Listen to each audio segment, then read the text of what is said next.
El punto de arranque de una política pública es el problema al cual se quiere dar respuesta. Diríamos que toda política pública es una cierta hipótesis de mejora en relación a un problema determinado. Este problema acostumbra a tener características complejas, es decir, no nos viene dado por definición qué tipo de problema queremos resolver, sino que hay una labor de análisis también y de definición por parte del decisor de cuál es el aspecto de una situación no deseada al cual quiere o puede dar respuesta.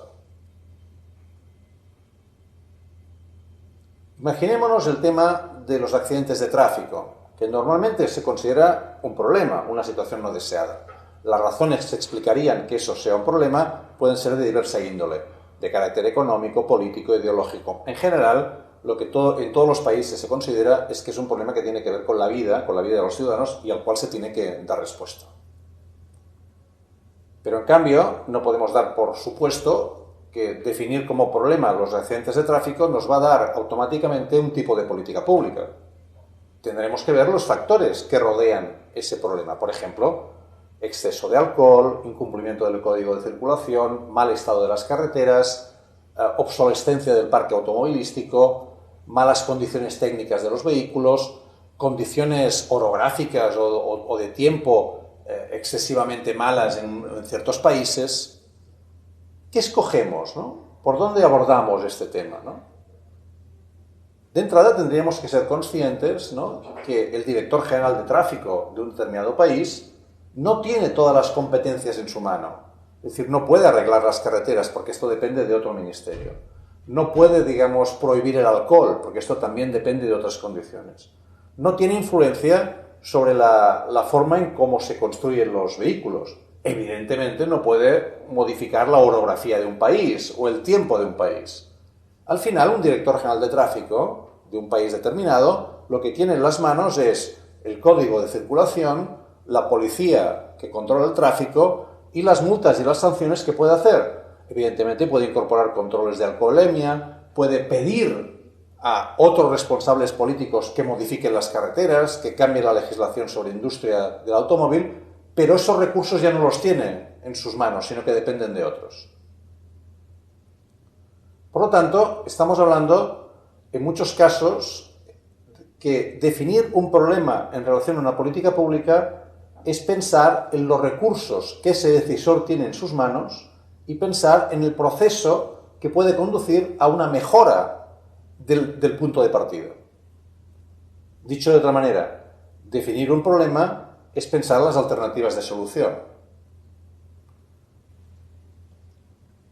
Un ejemplo nos puede servir, ¿no? Es decir, sabemos que hay marcas de automóvil que han invertido mucho dinero para conseguir que sus habitáculos sean indeformables y evitar accidentes mortales.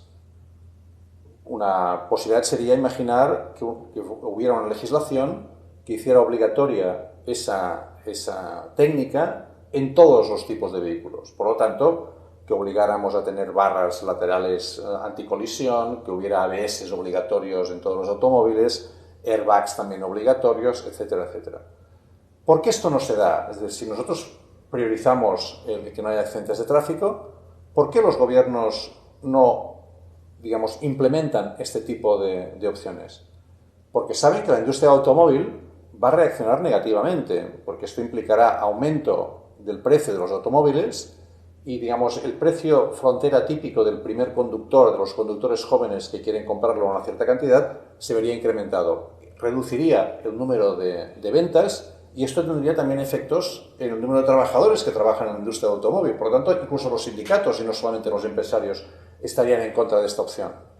Por lo tanto, ¿qué es lo que sucede? Pues a pesar de lo que sería imaginable desde la lógica de los accidentes de tráfico, no se hace obligatorio este tipo de medidas. ¿Por qué? Porque no solamente queremos que no haya accidentes de tráfico, también queremos trabajo, también queremos que haya desarrollo económico, por lo tanto queremos muchas cosas simultáneamente. No siempre podemos imaginar que la solución de un problema no tendrá efectos colaterales en otros.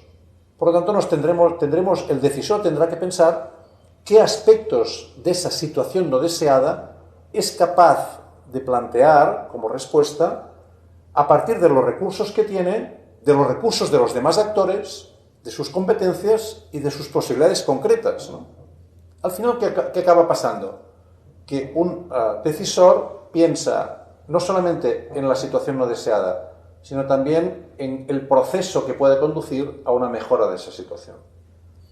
Lo que acaba pasando normalmente es que el director regional de tráfico piensa en términos de código de circulación, de policía de tráfico, de multas y de controles de alcoholemia, por ejemplo, ¿no? Y con eso construye una cierta respuesta, siendo consciente de que eso no acaba de dar respuesta a toda la situación no problemática, pero sí pensando que eso le permite un programa de actuación que acabará no eliminando el problema, pero sí mejorándolo.